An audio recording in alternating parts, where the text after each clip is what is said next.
언제 보내었는지 기억이 안 날 만큼 꽤 많은 시간이 흘렀습니다. 아버지 하나님, 이 모든 것들이 인간들의 실수와 잘못과 이기적인 어떤 그 생각이 낳은 결과물인 줄 압니다. 이런 날들을 통하여 우리가 다시금 전체를 볼 수 있는 해안도 열리게 해주시고, 이웃과 그리고 사람들이 산다라는 것이 무엇인지 다시금 생각할 수 있는 그런 기회가 될 수 있도록 도와주시면 간절히 바라고나옵나이다. 이제 다시금 일상을 회복할 수 있도록 은혜 베풀어 주시오며, 특히 예수 믿는 자들이 주님 앞에서 찬양드리고 예배 드릴 때에 그 소중함을 다시 한번 뼈저리게 느낄 수 있는 그런 저희들이 될 수 있도록 도와주옵소서. 예수님 이름으로 기도드립니다. 아멘. 하나님 말씀 디모데후서 3장 14절에서 17절. 그러나 너는 배우고 확신한 일에 거하라. 너는 내가 누구에게서 배운 것을 알며 또 그래서 성경을 알았나니 성경은 너희 너로 하여금 그리스도 예수 안에 있는 믿음으로 말미암아 구원에 이르는 지혜가 있게 하느니라. 모든 성경은 하나님의 감동으로 된 것으로 교훈과 책망과 바르게 함과 의로 교육하기에 유익하니 이는 하나님의 사랑으로 완전하게 하며 모든 선한 일을 행할 능력을 주시려 함이라. 바울이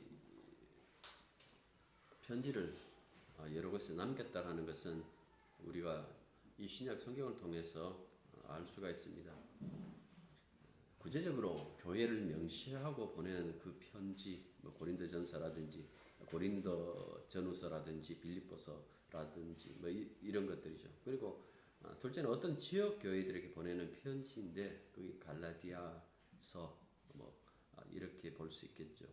그리고 개인적으로 보내는 편지가 여기 보면 디모데전후서, 디도서, 필레몬서라든지 이런 서신들을 볼 수가 있습니다. 분명히 개인에게 보내는데 사적인 내용이 그렇게 많지를 않아요. 거의 없고 오히려 신앙적인 내용을 많이 담고 있는 것을 볼 수가 있습니다. 그것은 아마 자신 뒤를 이어서 목회자의 길을 걷고 있는 디모데의 신앙의 아버지로서 목회의 중심이 무엇이 되어야 되는지, 도대체 교회에서 무엇을 말해야 되는지 그런 부분들을 지금 디모데에게 남기고 있는 중이기 때문에 그렇다라는 그 말씀입니다. 우리가 본문으로 삼은 이 디모데후서는 바울이 로마 감옥에 갇혀 있을 때 4장 6절을 보시면 전제와 같이 내가 벌써 부어지고 피를 붓는, 제사를 드릴 때 피를 그 제단에 붓는 것처럼 그렇게 자신이 부어지고 자신이 떠날 시각이 가까웠다라는 그 고백을 하고 있는 것처럼, 이 재판이 로마에서 재판 받는데 재판 과정이 바울에게 불리하게 돌아간 것도 그렇고 자신의 삶이 얼마 남지 않았다는 것, 이제 죽음이 가까웠다는 그것을 알고 있기 때문에 이 편지를 그에게 보냈다라는 것을 우리가 알 수 있습니다. 바울이 자신이 순교하는 것은 주 안에서 죽는 것에 대해서 그렇게 불안해하는 그런 분은 아닌데, 그동안 뿌려놓은 복음의 씨를 갖고 다음 세대의 그 목회자들이 과연 그리스도 예수 안에서 복음만 증거하려는지, 오직 십자가의 그 복음만 전하려는지, 예수에게 붙들려 살아가는 그 삶의 모습을 보일지, 그런 부분을 가지고 지금 편지를 쓰고 그 부분을 권면하고 있다라는 그 말씀입니다. 여러분들 사도 바울 당시에 기독교 신앙의 중심이 아주 혼란스러운 상태라는 것은 우리가 익히 알 수가 있습니다. 다수의 유대교 기독교인들이 율법주의, 복음도 중요하지만 율법도 중요하다. 율법의 말씀대로 특히 그 가운데서 안식일을 지킨다든가 아니면 음식을 가려 먹는다든가 이런 것들을 주장했던 그런 사람들도 있고, 대표적으로 니골라 당인데요. 이 사람들은 그냥 율법 폐기론자, 말씀 폐기론자 이렇게 볼 수 있는 이런 자들도 있죠. 또 헬라 철학의 한 유파인 영지주의가 기독교 안에 깊숙이 들어와 있어서 어떻게 보면 그 당시 기독교인들은 이미 지금 우리들도 그렇지만은 여러 사상의 무방비로 노출되어져 있는, 그래서 쉽게 복음에서 벗어날 수 있는 그런 형편 속에 놓여져 있다라는 것을 볼 수가 있습니다. 우리가 지금 3장 끄트머리를 지금 보고 있는데 1절부터 9절까지 보듯이 많은 이들이 복음의 공동체를 떠났다라고 그렇게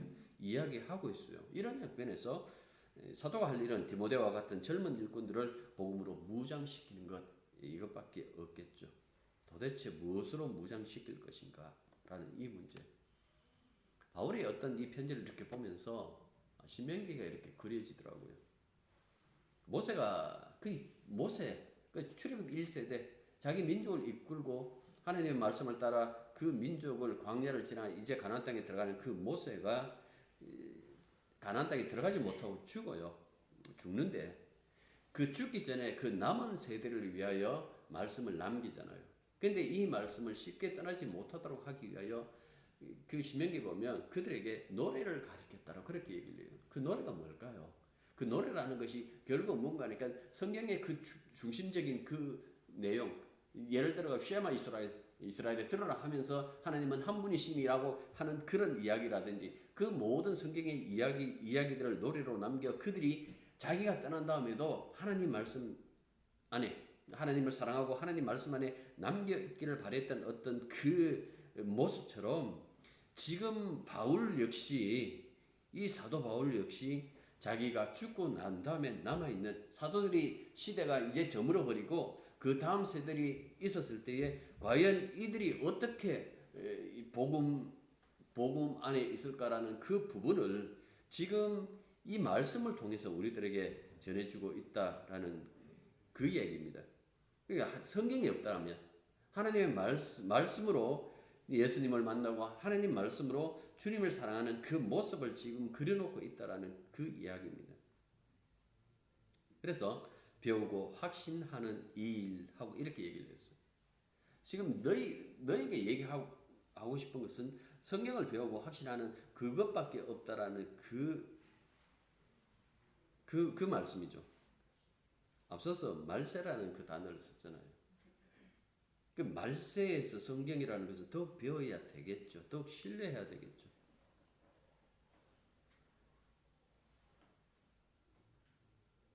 그 배운 것을 확신하고 그리고 그 말씀을 따라가는 것 굉장히 중요하죠. 여러분들 확신 없이 배우면요. 그냥 약간의 지식을 가지고 있다가 쉽게 예수를 포기하죠. 또 배움 없는 확신, 이거는 광신과 맹신에 지나지 않겠죠. 그래서 무슨 말 하든지 간에 그냥 아멘 하는 사람이 있어요. 교회에서 뭐 좋은 말 하겠지 뭐 하고 그냥 들어보지도 안 하고 생각도 안 하고 습관적으로 아멘 할렐루야 하는 사람들이 있다고요.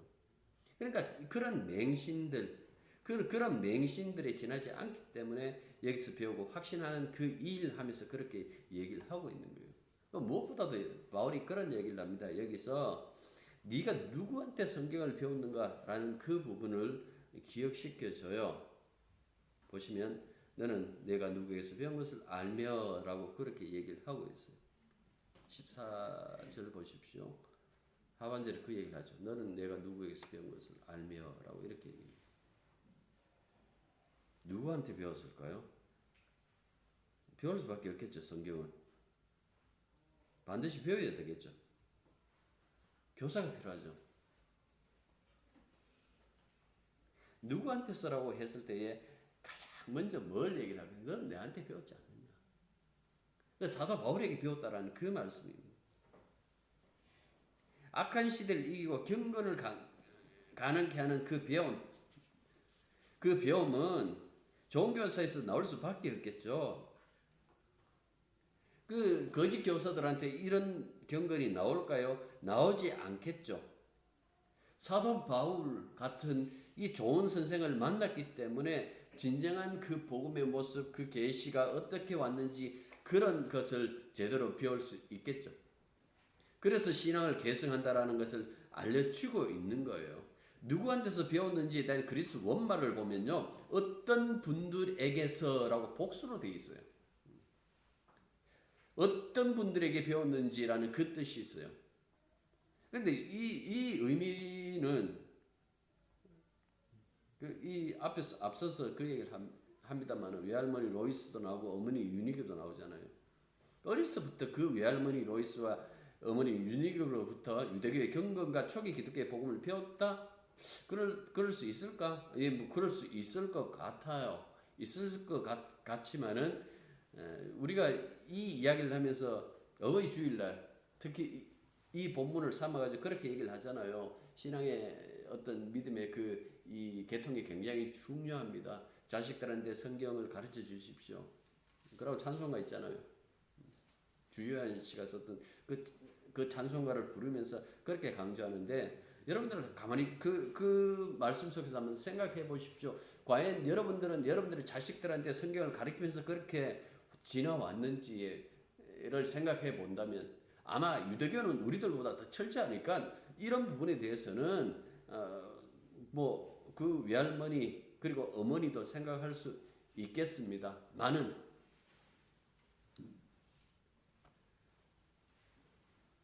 여기 보시면 정말 중요한 것은 사도 바울로부터 배웠다라는 그거예요.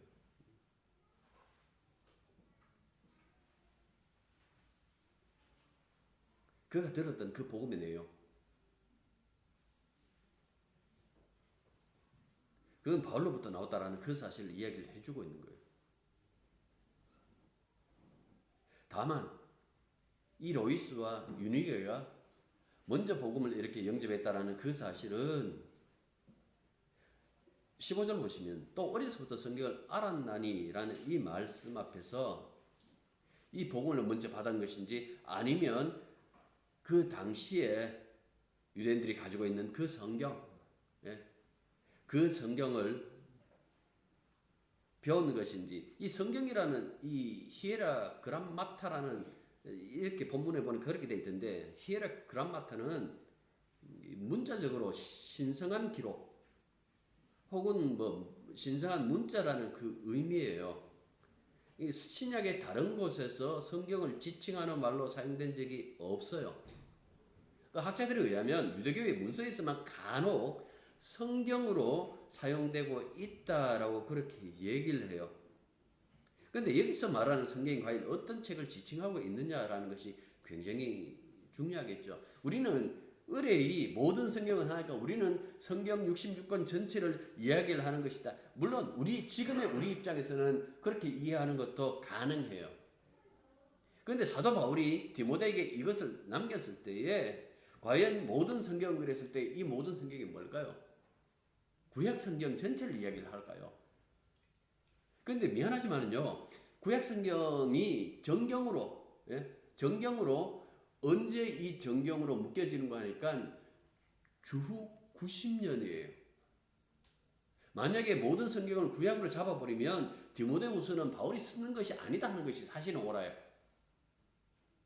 이거는 그 후대 1세기 한 2세기쯤에 그 그룹에 있던 사람이나 아니면 그 제자 중에 누가 썼다라고 그렇게 하는 것이 맞겠지만은 우리가 그냥 보수적인 입장에서 디모데후서를 디모데가 썼다라고 본다라면 여기서 말하는 모든 성경을 했을 때에 과연 구약 성경 전체를 이야기를 할까요? 그러기에는 무리가 있다라는 그 말씀입니다. 유대교가 주 90년에 얌리아라는 그 북아프리카에 있는 그 지역에 모여가지고 이 바리새파 랍비들이 모여가지고 비로소 히브리어로 보면 24권 그건 상하가 없어요. 24권. 그러니까 우리가 지금 39권 하는 것은 70인역 첫 이 헬라어로 번역된 그 70인역을 따라서 우리가 39권이라고 그렇게 얘기를 하는데요. 그때 비로소 여러분들 90년에 묶여요. 왜 묶는가 하니까 소위 말해서 예수쟁이들이 자꾸 바울 서신이라든지 사도들이 쓴 서신, 복음서를 가지고 성경 하니까 아니다라는 이야기예요. 우리가 생각하는 성경은 바로 이것이다 하고 묶은 것이 우리는 구약하지만 그 사람들은 구약이라고 안 하겠죠.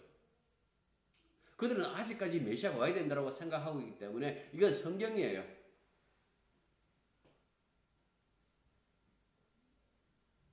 신약 훨씬 후대예요. 4세기 말 돼야 돼요. 395년. 칼타고에 지금의 27건이 정경으로 이렇게 된다고요. 그러니까 그 당시에 가지고 있는 것은 구약이 전부 다 아닐 거예요. 그 중에서 아마 모세 5경, 시편이라든지 이런 것들로 그들이 연서 중에서 아주 뭐 이사야서라든지 그 연서를 가지고 그들이 아마 유대교에서 사람들을 이렇게 가르치고 그렇게 했겠죠. 그것과 그리고 교회에서 있는 복음서, 사실은 복음서보다 사도 바울이 쓴 뭐 데살로니가 학자들마다 다 다릅니다만 데살로니가 전후서가 더 먼저 기록되었다라고 이렇게 보기도 합니다만 이건 뭐 학자별로 다 다르고 증거물이 없어요. 대부분 그걸 추론하고 있는데 증거물이 없기 때문에 그 복음서든 아무튼 이걸 가지고 그들이 신령한 문자, 신성한 기록이라고 이렇게 생각하면 성경으로 그렇게 여기면서 그 권위를 인정했겠죠. 그러니까 사도 바울이 이야기하는 것은 그 당시 묶이지 않았지만은 교회가 통용하고 있는 그 구약이든 우리 입장에서 신약이든 간에 그걸 가지고 이야기를 하고 있다라는 그 말씀입니다. 그런데 정말 중요한 것일 수 있어요. 다만 그 책이 언제 묶였느냐, 그 책에 무엇이 정경에 들어가고 무엇은 외경이고 무엇은 위경이고 이게 물론 중요합니다만은 그것보다 더 중요한 것이 있어요. 15절 다시 보십시오. 성경은 능히 너로 하여금 그리스도 예수 안에 있는 믿음으로 말미암아 구원에 이르는 지혜가 있게 하느니라. 이 정말 중요하다는 그 말씀입니다.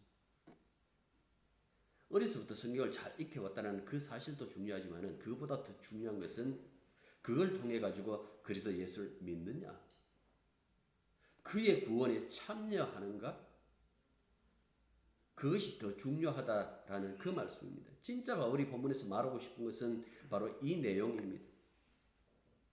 성경을 깊이 아는데 그 깊이 아는 만큼 예수를 알아야 된다라는 그 말씀이에요. 성경을 아무리 백독한다고 할지라도 천독한다고 할지라도 예수 모르고 그렇게 천독해본들 소용없는 것. 글자 모르지만은요. 자기 이름 석자도 못 쓰지만은요. 진실하게 예수 믿는 사람이 있어요. 그분들이 성경을 읽질 못한다 해갖고 그들이 지혜 없는 자라고 얘기할 수 있을까요? 아니에요. 참된 지혜는 예수를 아는 거예요. 성경을 통해서 우리가 배우는 것은 다른 것이 아니라 이 지혜라고요.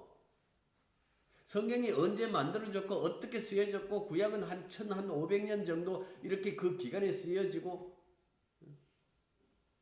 그걸 아는 것이 중요한 것이 아니라 예수 중요한 거예요. 사람들이 구약의 성도들 보십시오. 율법을 손에 쥐어줬잖아요. 노래로 가르쳐줬죠. 그 다음에 가나안 땅에 들어가서 거기에 이 돌에다가 그 말씀을 계약의 말씀을 다 적으라고 해갖고 적었어요. 적으면 못합니까? 노래를 배우고 노래를 부르면 못합니까? 그 마음속에 하나님 사랑하는 것이 없었는데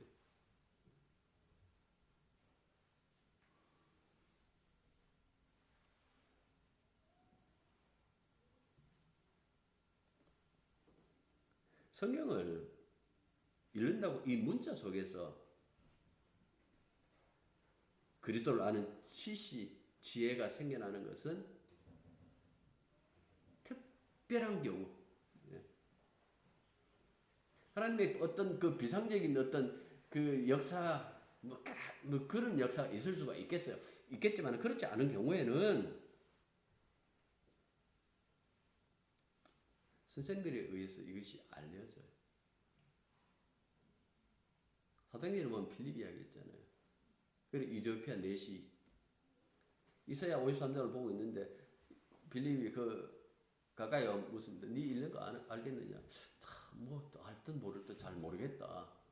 유대교로 개종해갖고 지금 예루살렘으로 가고 있는 중에 하다 이제 빌립 보고 타라고 얘기하고 빌립이 앉아가지고 그 이사야 53장에 있는 그 모든 이야기를 예수와 함께 이렇게 엮어가지고 얘기를 해주니까 비로소 이 내시가 뭐라고 얘기를 합니까? 세례 받고 싶다고. 내게 세례를 달라고. 예수 믿겠다고. 여러분들 그것이 굉장히 중요하다라는 그 말씀입니다. 그리스도 예수를 믿는 믿음을 통해서 여러분들 성경을 준다고 성경을 통해 갖고 구원에 이르는 믿음이 생기는 게 아니에요. 그리스도 예수를 믿어 구원에 이르는데요. 그 모든 이야기가 성경에 담겨져 있다라는 그 말씀입니다. 구원은 하나님 은혜의 선물이에요. 사람이 성경을 읽는다고 무조건 그냥 다 그리스도를 만나는 것이 아니다라는 그 말씀입니다. 예수의 공생애 중에도 성경 박사들 있었잖아요. 서기관들, 바리새인들, 특히 서기관들은 예수님 안 받아들였어요. 예수님 언제 태어나는지 그 이야기에 대해서 베들레헴을 갖고 와서 얘기를 해요. 동방박사 왔을 때 그걸 다 얘기를 해주는데 안 따라가요. 왜? 저 이방 인간들을, 개 같은 이방인들을 통하여 메시아가 왔다라는 그 이야기를 우리들에게 해줄 수 없다는 그들의 자존심 때문에. 그런데 그 자존심만 있었겠어요? 그러니까 그걸 통해 가지고 메시아가 어떻게 온다라는 그 사실을 받아들이지 않기 때문에 그렇다라는 그 말씀입니다. 이들이 성경을 얼마나 많이 아는지요. 모든 사람에게 존경받을 정도로 유식했어요. 그런데 진짜 성경이 이야기하고 싶은 것이 무엇인지 그것은 알지 못하는 거예요. 그래서 바울이 얘기를 합니다. 정말 중요한 것은 성경이 그리스도 예수 안에 있는 믿음으로 구원에 이르게 하는 지혜가 있게 해준다고. 그러니까 성경을 통해서 예수님을 만나지 못한다면, 그리스도의 신 주님을 만나지 못한다면 그 성경을 달달 외우고 있다고 할지라도 소용없는 거예요.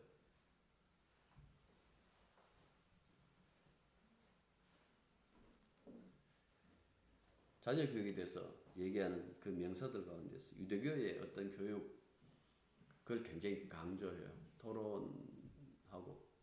그들이 말씀을 놓고 토론 굉장히 많이 해요. 하면 못해요. 그 안에 예수가 없는데. 네. 굉장히 쥐어짜듯이 이 성경을요 보는데도 참기를 짜면 참기름 나와야 되잖아요. 참기름이 안 나오는 거예요. 결국 그들이 하고 싶은 이야기가 뭔가 하니까 유대인들이 지금 세상을 휘어잡고 있다. 정치, 경제, 사회, 그 얘기하고 싶은 거예요.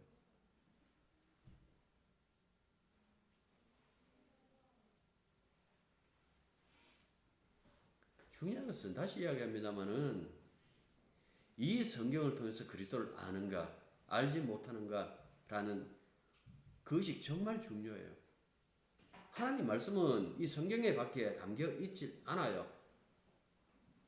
그렇기 때문에 이 말씀을 통하여 우리가 온전히 해석했을 때에 그 해석의 힘이 어디서 나오는가 하니까 그리스도 예수.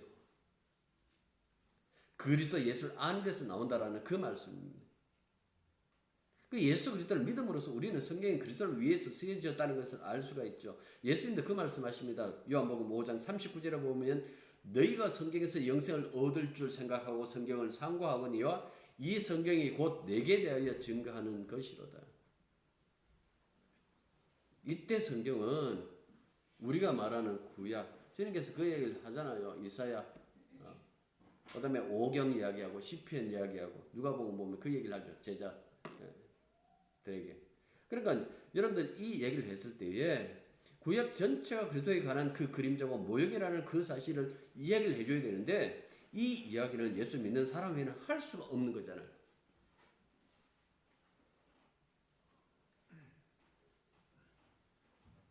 성경의 각 말씀은 예수님에 의해서 이루어져야 된다고요. 그래서 예수님은 성경이 자신에 관해서 말하는 것이다라고 얘기를 할 수가 있는 거예요. 그러니까 예수가 성경의 핵심이고 목적이다라는 그 말씀입니다. 제가 앞서 인용한 이 요한복음만 봐도요. 예수께 일어나는 그 사건을 놓고 항상 그렇게 얘기를 해요. 성경이 응하게 성경대로 되었다라는 그 결과, 성경의 결과다라는 그 표현들이 굉장히 많다고요. 예를 들어 가지고 예수께서 많은 표적을 행했으나 유대인이 믿지 않았다라는 그 이야기를 사도 요한이 써놓고 이렇게 얘기를 했어요. 어떻게 진단하는가 하니까 요한복음 12장 16절부터 이렇게 12장 38절부터 41절까지 제가 읽을게요. 이는 선지자 이사야의 말씀을 이루려 하심이라. 이르되 주여 우리에게서 들은 말을 누가 믿으며 주의 팔이 누구에게서 나타났나이까 하더라.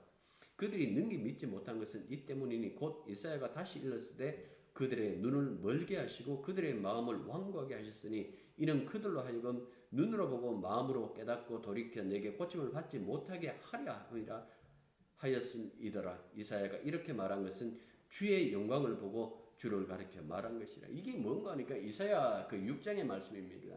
내가 누구를 보내려고 하니까 주여 나를 보내소서 하면서 그 얘기예요. 그 얘기 속에서 이사야 파송하는 목적을 뭔가 하니까 그들이 눈으로 봐도 보지 못하고 들어도 깨닫지 못하고 그 말씀을 하신다고. 그게 뭔가 하니까 하나님께서 가려놓는다는 이야기. 하나님의 은혜가 뭔지 하나님의 영광이 뭔지 가려놓았다라는 그 말씀이죠. 이건 하나님께서 여실 때 비로소 알 수 있는데 그 여실 때 알 수 있는 것이 무엇인가라고 했을 때 이사야가 결국 궁극적으로 뭐라고 얘기를 하는 거 하니까 그 장차 오실 그 메시아 이야기를 하잖아요. 이걸 신약의 제자들이 인용을 한다고요. 인용하면서 왜 이들이 예수를 못 믿을까? 아, 그렇구나. 이들이 성경을 본다고 예수를 믿을 수 있는 것이 아니구나. 이거는 하나님께서 그들의 마음을 열어주셔야만 비로소 이 성경에서 말씀하시는 그 메시아가 누군지 알 수 있는 거구나. 그런 것들을 철저하게 뭡니까? 이 신약의 저자들이 깨닫고 사도들이 깨닫고 그것을 우리들에게 이 기록으로 남겨두었다라는 그 말씀입니다. 신약 성경이 구약을 피동론으로 해석하는 이유가 여기 있어요. 이들이 어떻게 알았을까요? 성령의 감동으로. 성경이 예수님에 대해서 말하고 있다는 것을 이들이 알게 되었다라는 그 말씀입니다. 유대인들도 말씀으로 영생 받겠다고 굉장히 성경을 연구를 많이 해요. 어떻게 보면 이렇게까지 생각할 수 있을까라고 할 만큼 잡다하게 이렇게 해요. 우리 탈무드 옛날에 그 작은 책 하나 여러분들 그 있었죠. 엄청납니다. 트럭 수십 대 분량만큼의 기록이 남겨져 있어요. 그런데 그 남겨진 그 기록을 보고도 그렇게 많이 기록을 남기고서도 예수 믿어요.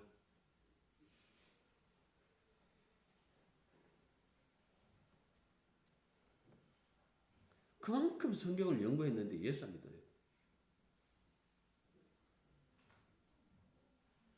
성경이 영생을 준다라는 것.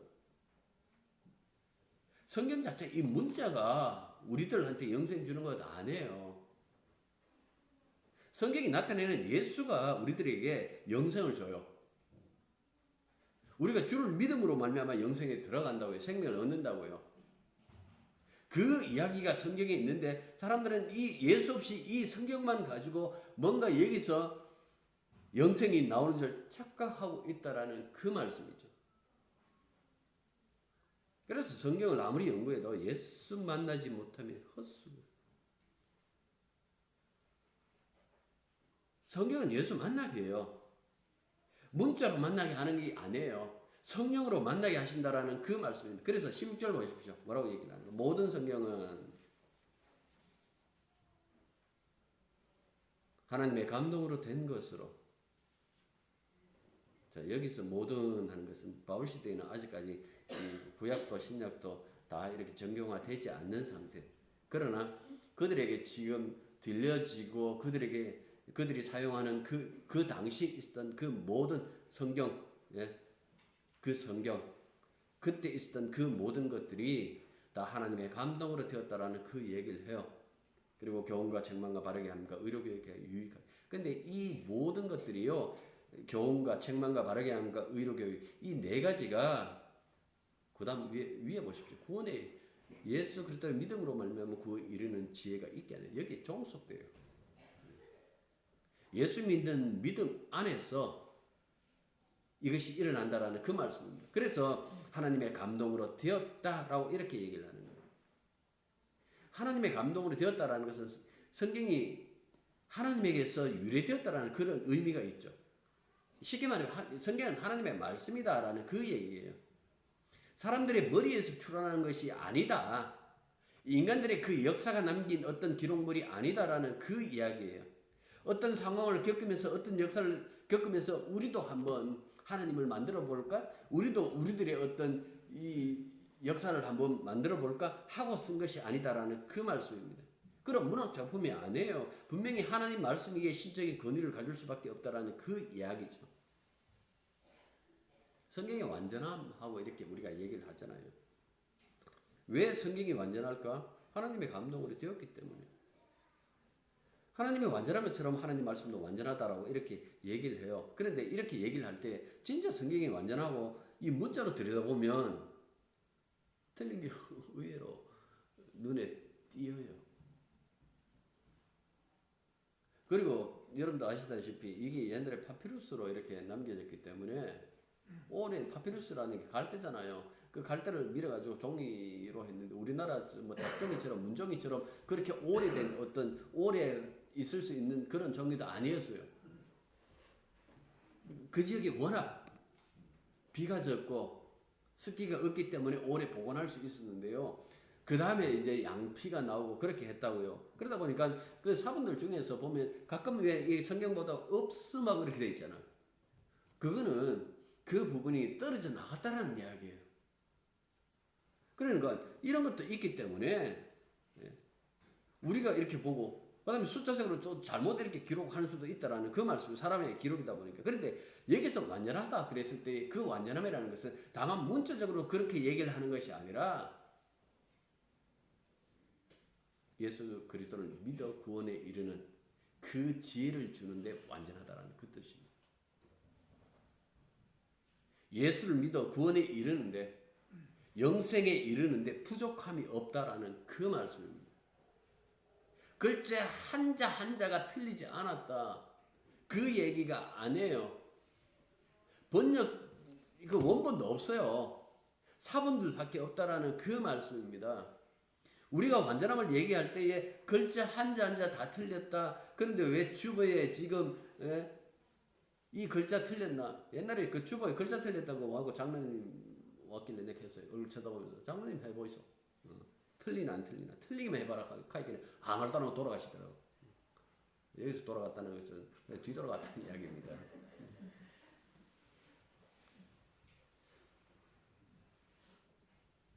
축자적 영감. 그 축자적 영감이라는 것이 글자 한자 한자가 아니에요. 예수님께서 선상설에서 그 얘기를 하잖아요. 그때 그게 아니고 가장 작은 단위의 계명이에요. 한 단어가 아니고 가장 작은 계명도 다 이루어져야 돼. 그러니까 그 말씀은 하나님께서 약속하신 말씀은 모두가 다 이루어져야 된다라는 그 의미가 담겨져 있는 거예요. 그런데 글자 한자 틀렸다고.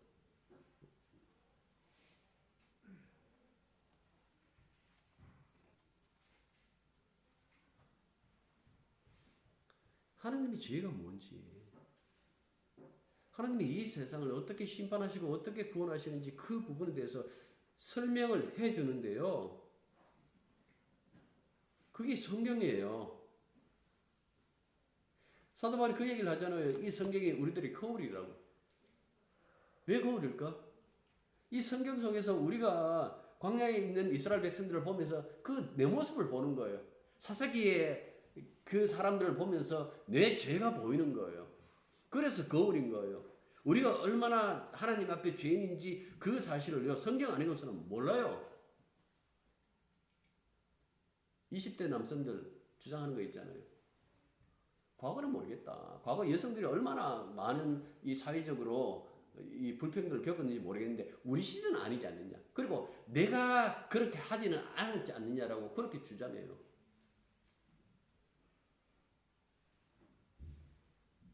왜 그럴까? 말씀 안에 비춰보질 못해요. 우리. 바울이 그 얘기를 하죠. 로마서에서. 아담과 같은 죄를 짓지 않는다 할지라도라고 얘기를 했어요. 그 죄를 짓지 않는다 할지라도 아담에게 속해 있기 때문에 아담과 동일한 죄인이다라고 그렇게 얘기를 한다고. 20대 남성들이 아버지 없이 예? 그렇게 태어난다면 그 소리 할 수 있어요. 아버지 없이 태어난 사람 없어요. 예수님 빼고. 성경을 통해서 비로소 보이는 거예요. 죄가 얼마나 큰지. 습관적으로 주님 저는 죄인입니다. 여러분들 그게 필요한 게 아니에요. 성경을 보셔야 되는 거예요. 인간 속에서 어떤 죄가 꾸물꾸물거리고 나오는지, 그 죄를 통해서 하나님께서 얼마나 상처를 받으시는지, 그냥 매만 치신다고 생각하는데 아니에요. 그건 하나님의 상처예요. 그럼에도 불구하고 사랑하시고, 그럼에도 불구하고 구원하시는 그 하나님의 그 모습 보고 사랑을 봐야 되는데, 그냥 입으로 하나님 나 죄인입니다. 그 자기가 죄인이라는 그 소리 해놓고 굉장히 자신에 대해서 자부심을 가지는 거예요. 나는 다른 사람이 하지 않는 그 소리를 하고 있다는 이야기죠. 나는 죄인이라고 하니까 나는 괜찮은 것 같아. 괜찮은 죄인, 안 괜찮은 죄인이 어디 있어요? 죄인은 죄인이지. 성경을 직시하시면 그 인간의 모습 보이고 그 다음에 나의 그 죄된 모습들을 덮어버리시는 예수님의 사랑, 그리스도의 그 크신 분이, 그 크신 그리스도가 보이신다라는 그 말씀입니다. 그래서 성경은 오류가 없다라고 그 얘기를 했을 때 글자를 보시지 마시고 그거예요. 우리를 그리스도 예수를 믿어 구원에 이르게 하는 그 진리적인 측면에서 오류가 없다라는 그 말씀입니다. 사람은 채백년 못 살아요. 하나님 말씀은 영원하다 그렇게 얘기를 했어요. 그만큼 소중하다라는 그 얘기죠. 요즘 세대의 특징, 예수 믿는데요, 성경을 잘 읽질 않아요. 처음에 제가 갔을 때에 그 주일학교 애들도 성경 읽었어요. 일단은 그냥 읽어보는 거예요. 읽어보다 보면 성경이 성령의 감동으로 되었기 때문에 그 사람 안에 성령이 있으면 그 감동으로 인하여 이 성경이 무엇을 이야기를 하는지 분명히 아주 깊이는 모른다 할지라도 알게 될 거예요. 그 목표는 분명히 보일 거예요. 그러면 주변에 같이 성령의 감동을 받았고 이 부분에 대해서 좀 더 연구한 그런 분들이 주변에서 교사로 목사로 있으면서 그의 도움을 받아서 더욱더 선명하게 더욱더 뚜렷하게 예수님의 사랑을 보는 그것이 필요한데요. 그렇지 않다라는 이야기예요. 그냥 귀동냥했는 것, 잠깐 그 짧은 어떤 한 구절 읽고 내 성경을 다 아는 것처럼 예수님 아는 것처럼 하는 그런 부분들에 대해서는 좀 탈피해야 되지 않을까. 연초마다 우리 전사님 그 성경 읽기표 이렇게 올려 보냈는데요.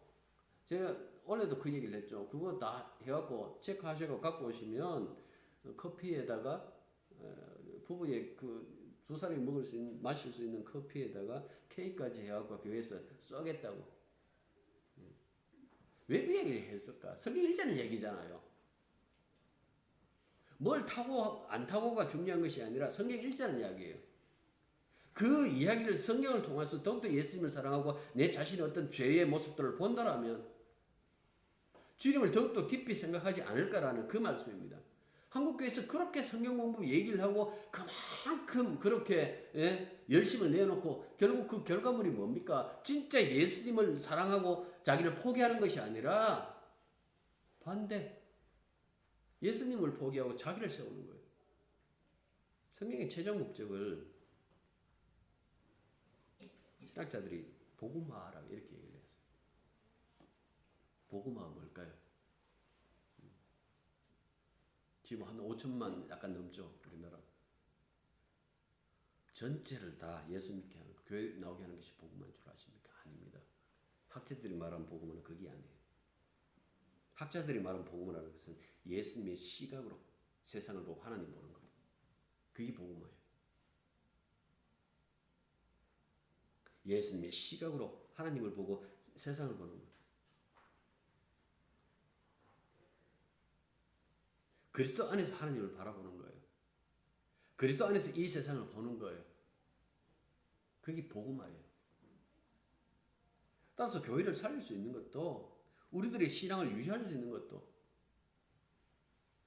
우리가 복음에 머물 수 있는 것도 하나님 말씀밖에 없어요. 하나님 말씀을 이렇게 바라보고 이 말씀 속에서 감동을 받고 강화받는 것, 그리고 그 안에서 그리스도와 만나는 것, 여러분들 그것이 십자가의 복음을 잃어버리지 않는 최선의 길이고 유일한 길이란 말이에요. 성경 덮어놓고 이걸 완전히 덮고 난 다음에 예수 믿습니다. 여러분들 다른 길 갈 때가 굉장히 많아요. 지금 뭐 내비게이션 있으니까 목사 보고 이제 내비게이션 대달라는 이야기죠. 내비게이션 없었을 때 지도 보고 저도 굉장히 잘 찾아갔어요. 길치이기도 한데 희한하게 마음 딱 먹고, 그래서 길 이렇게 지도 보고 가면 부산에서 영월, 그 뭐 장례식 나면 어쩔 수 없이 가야 돼요. 영월 어디에. 근데 한 번도 그때 갈 때는요, 그 지도만 보고 그 길 따라갔어요. 성경이 지도예요. 근데 사람들이 지도 안 보기 시작하게, 내비게이션 생기고 지도 안 보기 시작하죠. 소리만 듣죠. 그러니까 목사 세워놓고 하는 얘기가, 우리 월급 주잖아. 천국 그러니까 보내줘야지. 천국 갈 수 있도록 당신이 잘 인도하고 우리는 그냥 아멘 할 테니까 그냥 데리고 가라고. 여러분들 그랬으면 참 좋겠는데 안 해요. 여러분들 성경 보셔야 돼요. 이게 지도예요. 이 안에서 예수님을 만나고 예수님을 사랑하고 울고 웃고 할 수 있는 것은요, 이 하나님 말씀을 따라서 할 수 없다라는 그 얘기예요. 성경에서 예수님 얼굴 보이면 그 진짜 사랑하는 겁니다. 기도하겠습니다. 하나님 말씀 앞에 설 때마다 우리가 어떠한 죄인이고 하나님께서 어떤 희생을 통하여 우리들에게 영생을 주시는지 주님 이제는 깨닫게 하여 주시기만 간절히 바라고 합니다. 그냥 묶여져 있는 책 일주일에 한 번쯤 교회에 갈 때 들고 가는 것, 혹은 아침에 잠깐 열었다가 닫는 그 용도가 아니라 언제나 이 말씀 속에 있는 그리스도 예수께서 우리의 삶을 이끌 때에 말씀이 무엇을 말하고 말씀이 어떻게 우리를 끌고 가는지 그 부분을 정말 자세히 알아갈 수 있는 저희들 되게 도와주시기만 간절히 바라고 합니다. 말씀을 항상 가까이 하게 하시고 이 말씀을 통하여 더욱더 예수님을 사랑할 수 있는 그 참된 지혜 속에 저희들 있을 수 있도록 늘 저희들을 붙잡아 주옵소서. 예수님 이름으로 기도드립니다.